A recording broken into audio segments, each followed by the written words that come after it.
If you're emailing or messaging college football coaches and they aren't responding to you, or they're just sending you camp invites and you're pulling your hair out in frustration because you aren't getting any offers, then this video is for you. I'm gonna share with you exactly what you should send to a coach that will give you the absolute best chance of getting a response and then turning that response into an actual offer, including what to say, how to say it, when to say it, the subject line to use, how to set up your email properly, the template, timing, follow-up, and the relationship building process so you can have a serious unfair advantage over every other athlete. Basically, everything you need to start getting responses today. And how to do this even if you're younger than June 15th of your junior year. And I'm not just pulling this out of thin air. Not only did I use it, but it's the same protocol our athletes use where 83% earn a college football scholarship. This has been tested with the sending of thousands, if not tens of thousands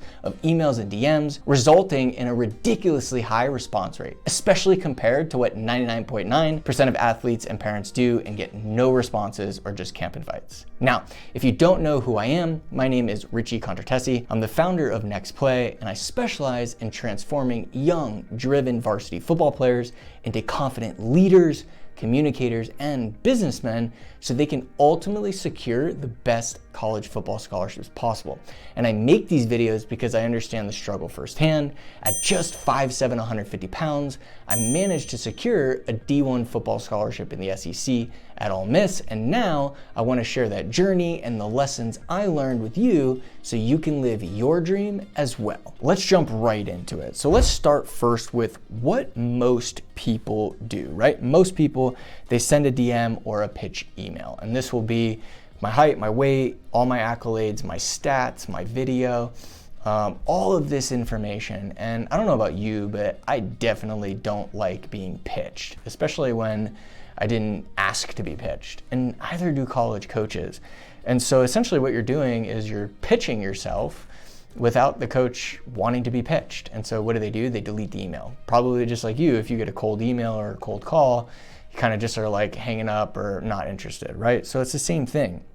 Another thing is using recruiting software. So if you're using a recruiting software and you're sending an email through there, then it's gonna have a template around it, or they're gonna be able to tell it's coming from the same platform that everybody else sends it in.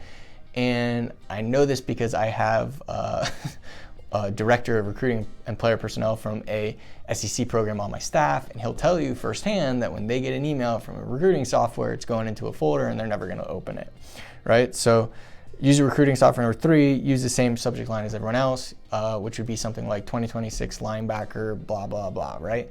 So immediately they know it's a recruiting email and they're not going to open it. So, you know, what at the end of the day, what I find just working with and speaking with so many parents and athletes is that everybody tries to do everything except for what works, which is being great at marketing and sales, right?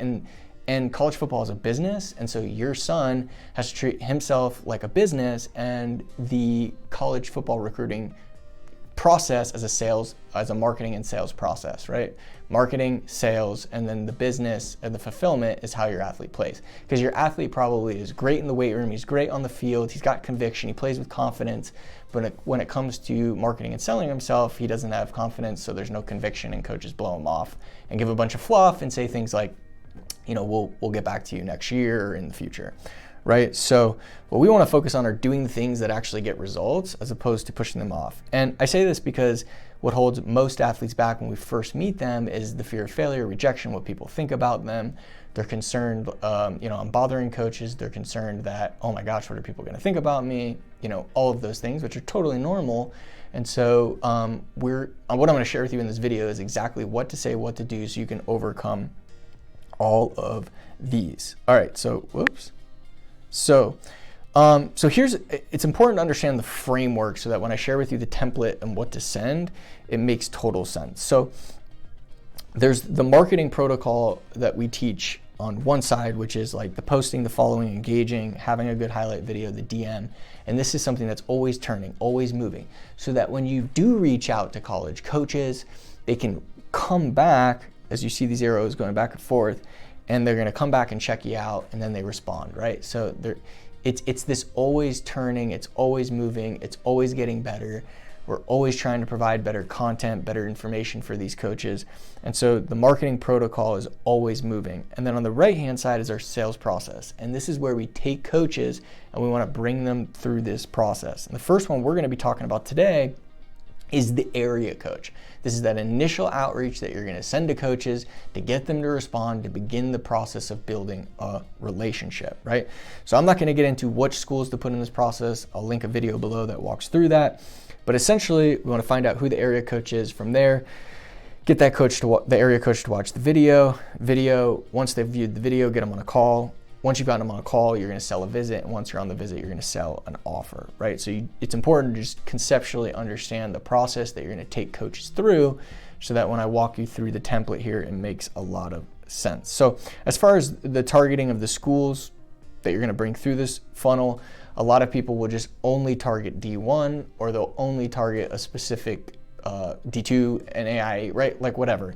They'll only target one. And the way we work with athletes and help athletes target is we want to spend 50% of the time on the sure thing.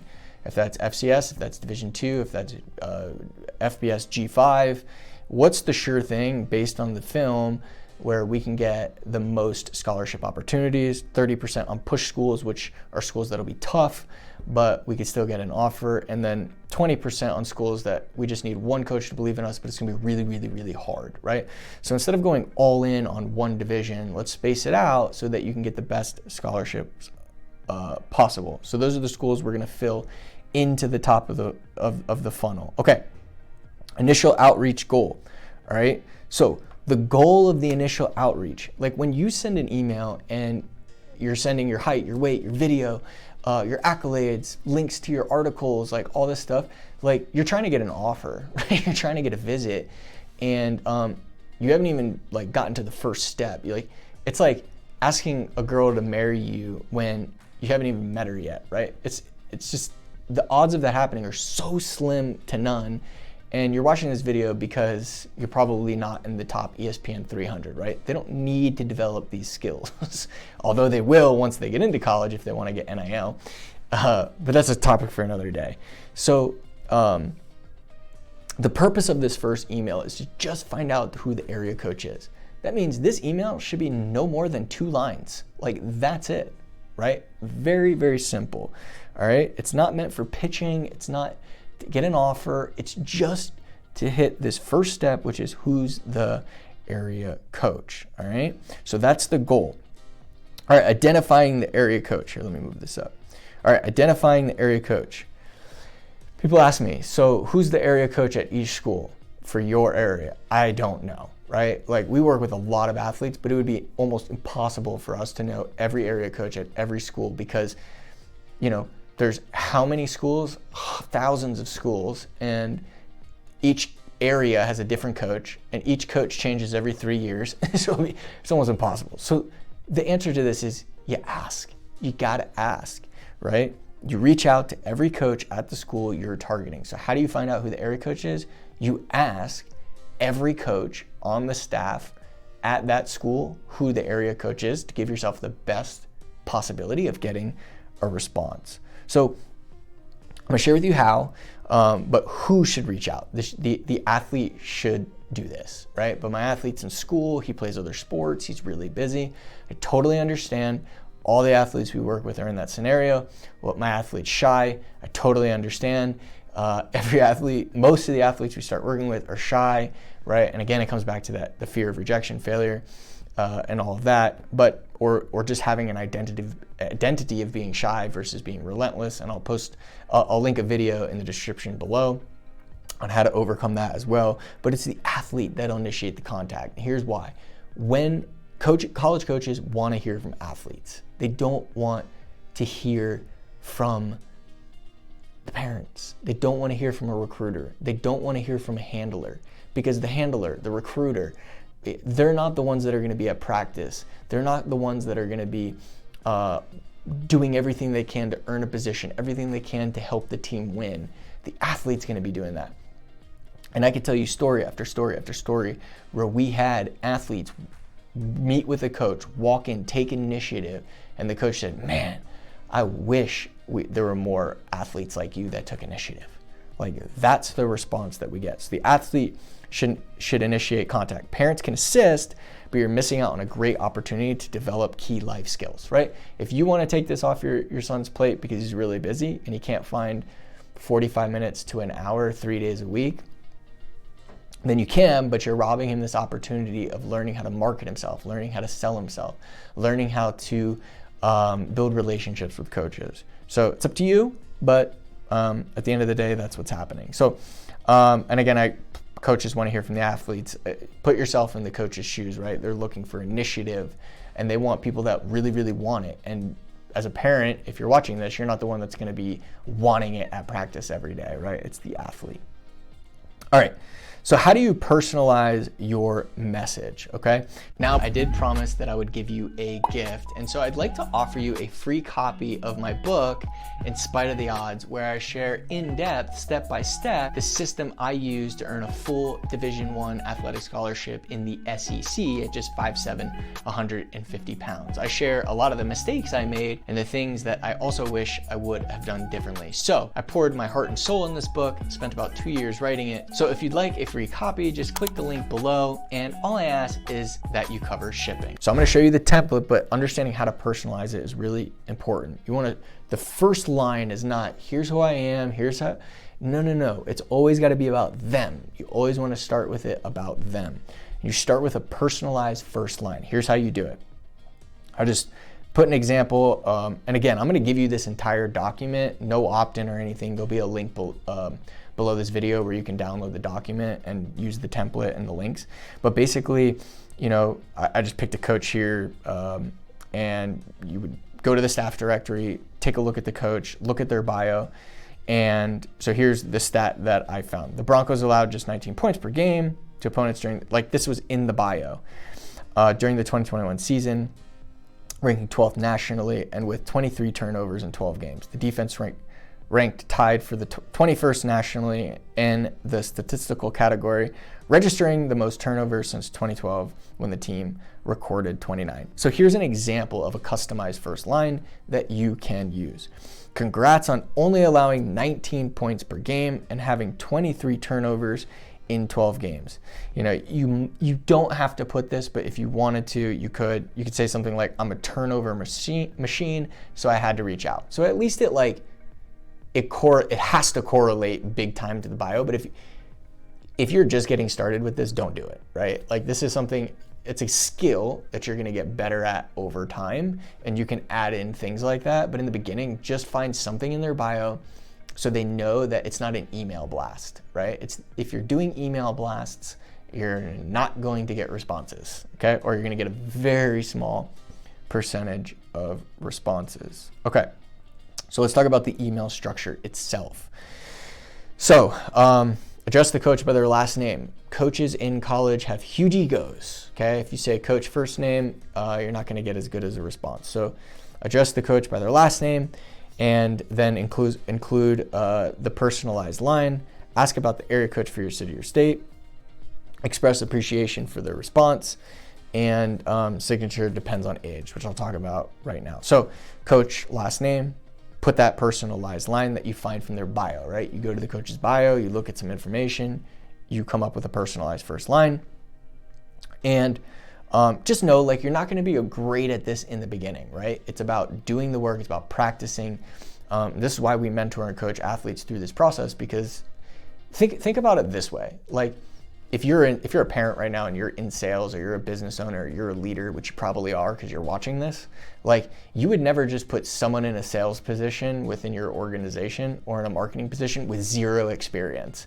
And that's what we're doing with athletes. We're like, hey, you have zero experience in sales and zero experience in marketing, but we're not gonna coach you, we're not gonna mentor you, we're not even gonna put you through like vigorous training. We're just gonna throw you to go out there and start cold emailing and DMing and cold calling with zero training. Like, it takes 6 months to a year to get really good at marketing and sales. And that's with coaching and mentorship. So, so just know you're not going to be great at this in the beginning, but you're going to get really good over time, okay? So last name, personalized line, who would be the area coach responsible for city state, your city state, and find the biggest, if if you don't have any like big cities around you, just say the state, right? So you could just say responsible for Georgia, responsible for South Carolina. If you live in a huge state like Dallas, sometimes it might be split. So or not a huge state like Dallas, huge state like Texas. You could say your city because it might be split, right? But most of the time you could just say the state. I really appreciate your response. Now here's the key. Here's the key with the signature. All right. If you're younger than June 15th of your junior year, you just want to put your name only in the signature. Okay. And this is because coaches can't respond to you if you're sending an email and you put your class as 2028, 2027, if they can't respond to you. So just put your name, and it gives them the ability to be able to respond to you. Because remember, our only goal of this email is just to find out who the area coach is. We're not pitching, we're not selling an offer, we're not trying to get them on a phone call, nothing, just the area coach. So if you're prior to that, name only. If you're older than June 15th, put a name and a link to your video. What we do with our athletes is we have their video and then we have all their information on that page. So you just want to put a link to that, not a bunch of links, not 15 links, not a link to a video with a commercial, just a link to a video that doesn't have any commercials that they can watch right away, okay? And that's if older than June 15th, all right? No stats, no accolades, no nothing, right? Because the idea is they may want to go check you out before responding if you're their area, so we want to give them that opportunity. But what we're trying to do with this email is just find out who the area coach is, okay? Subject line. All you're going to do is use the name of the school. This is tried and true. Avoid overly complex or common subject lines. Like, don't be clever. It doesn't work. Don't put class, position, all that like everyone else does. Doesn't work. Coaches are numb to the typical subjects they get, and a lot of times just will not open them or shove them in a folder. And I know this because we have them on our staff. So just put the name of the school. That's it, okay? One other thing we've tested and we've had a lot of success with this is if you put the name of another coach on the staff, you can do that.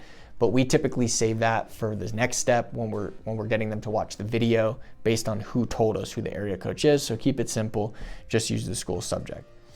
Now, if you want to really make this, if you want to get through this process way faster, then instead of emailing every coach and doing the personalized line, you can just call the coach, call all the coaches at that school first to see if you can get who the area coach is. And then if they don't answer, then send the emails. That's going to save you a bunch of time. And a lot of our athletes do that, and they can find out who the area coach is within an hour versus sending all of these emails, which is going to take more time. All right, so send emails.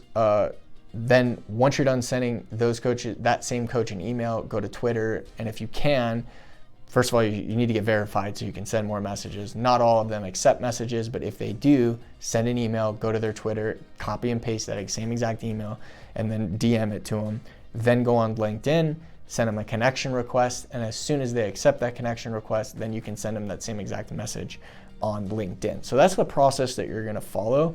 And again, every interaction here has the same goal, just to find out who the area coach is. Now the follow-up is key, all right? So once you're done sending these emails, you wanna make sure to create a task to follow up with the coach in 1 week, all right? So you're gonna follow up with them in 1 week over the course of 5 weeks, all right? This is critical as most of your responses will come from the follow-up, all right? I would say I don't have the exact number in front of me right now. I have posted it in a video before. We do have that stat, but a majority of the responses that you'll get will be in the follow-up, all right? And you're gonna follow up in the same, replying to the same email. You're not gonna start a new email every time. You're just gonna reply to the initial email that you sent when you follow up, all right? Now, we do have an internal CRM, a coach relationship management tool that all our athletes use that has contacts and all of the templates. If you're the type of person that just wants efficiency, save a bunch of time, and wanting to take this off your plate, I'll leave a link in the description below. So timing, start outreach efforts as a freshman, right? You can, look, like as a freshman, your goal is to find out who all the area coaches are first of all, determine all the schools we're going to target, find out who all those area coaches are at those schools, start getting really good at the marketing system and doing everything that was in that marketing system. I have other videos on that. And getting really good at beginning of the sales process. Because if a coach responds to you, you can call them, they just can't call you. As a freshman, you could begin building relationships with 50, 60, 70, 80 coaches, so that by the time you're June 15th of going into your junior year, you already have all these relationships. They already know who you are. They've already watched your film. They're ready to watch your other film. You're going to have offers, right? And people always wonder, well, how do these young guys have offers? This is how, right? This is how.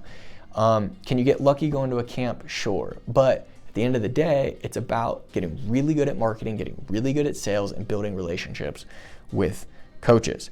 So what's your next play from here, right? So before I get into that, let me say this. Look, this initial step, I'm giving you this. I want you really want to be able to get coaches to respond to you. You want to be able to get coaches. You want to know who the area coaches are at all the schools that you're targeting, so that you can begin getting them to watch your video and relationships with them and move them through this entire sales process, right? What we're talking about right now is it very simple. It's purely about effort, right? It's not the best players get responses. It's the guys that get really good at what I'm sharing right now. It's fully about effort, right? And you can determine 50, 60, 70, 80 area coaches in the next year and set yourself up for next year.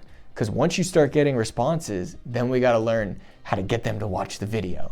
And I have videos that I'm posting on that. And then once they watch the video, what's the call to action to get them on a call? And once you get them on a call, how do you be able to truly communicate with these, like truly get really good at communicating with coaches to get them excited, asking the right questions, getting them to selling them on a visit so that they offer you a visit. And once you're on that visit, how do you get them to give you an offer, right? So there's so many steps in this process. There's a lot of skill sets that have to be developed. And this isn't about just getting one offer or one opportunity. Like, athletes that we work with and get really good at this process aren't just interested in one offer. They want to get as many offers and the best possible offers. So if that's you, we got to master each one of the skills that it takes in order to do this, all right? So as far as your next play is, let's compile your list of schools, and let's start just simply reaching out to them, personalized line, who's responsible for my area, the question, who's responsible, let's go to it so I could say it correctly here. Who would be the area coach responsible for and then put your state. That's it. I want you to do a bunch of those, and you can get responses literally in the next 24 hours, and that's my goal for you. Richie, I followed your process, and now all of a sudden, I've been emailing for a year, 2 years, 0 responses, and then in the next 24 hours, watch how many responses that you start getting, and you can start building relationships with coaches, especially if you're a junior or senior, and they can watch your film. So, sales process. What I'm gonna do is this entire doc that I just walked through, I'm gonna have linked below this video. You can access it. There's no opt-in. You literally just download it instantly onto your phone, onto your computer. If you want access to the next training, because there's obviously the next training, and the next step in the process, I'll leave a link in the document that you could access. Again, remember, no opt-in. And then if you're interested in working with us one-on-one, we only work with a very finite number of athletes. And we do have some criteria. You must have varsity game film, you must have at least a 3.0 GPA, and you must be insanely committed to earning a college football scholarship and playing at the highest level possible and getting as many scholarships as possible. If you're like, it's kind of cool to play college football, it's not for you. If you're just okay with getting an offer or two, this isn't for you. It's for the athletes that are willing to absolutely go all in. And if you're a parent, most of the parents we work with are just not, like, they don't settle for less in their life. They don't settle for average, and they don't want their son to settle for average either. They're typically very high performers, and they believe in mentorship. They believe in mentorship for their son, and they want a lot of this taken off their plate. And so if there's someone that has done it themselves, not only earned a D1 scholarship himself at 5'7", 150 pounds, but has helped hundreds of other athletes do the same. And that interests you, I'll have another link in the document where if you'd like to apply for that, you could do that as well. So I hope you got value from this video. If you did, make sure to subscribe and hit the bell notification. And if you want to watch another video that walks through the entire sales process in more detail, then you're going to want to watch this video right here.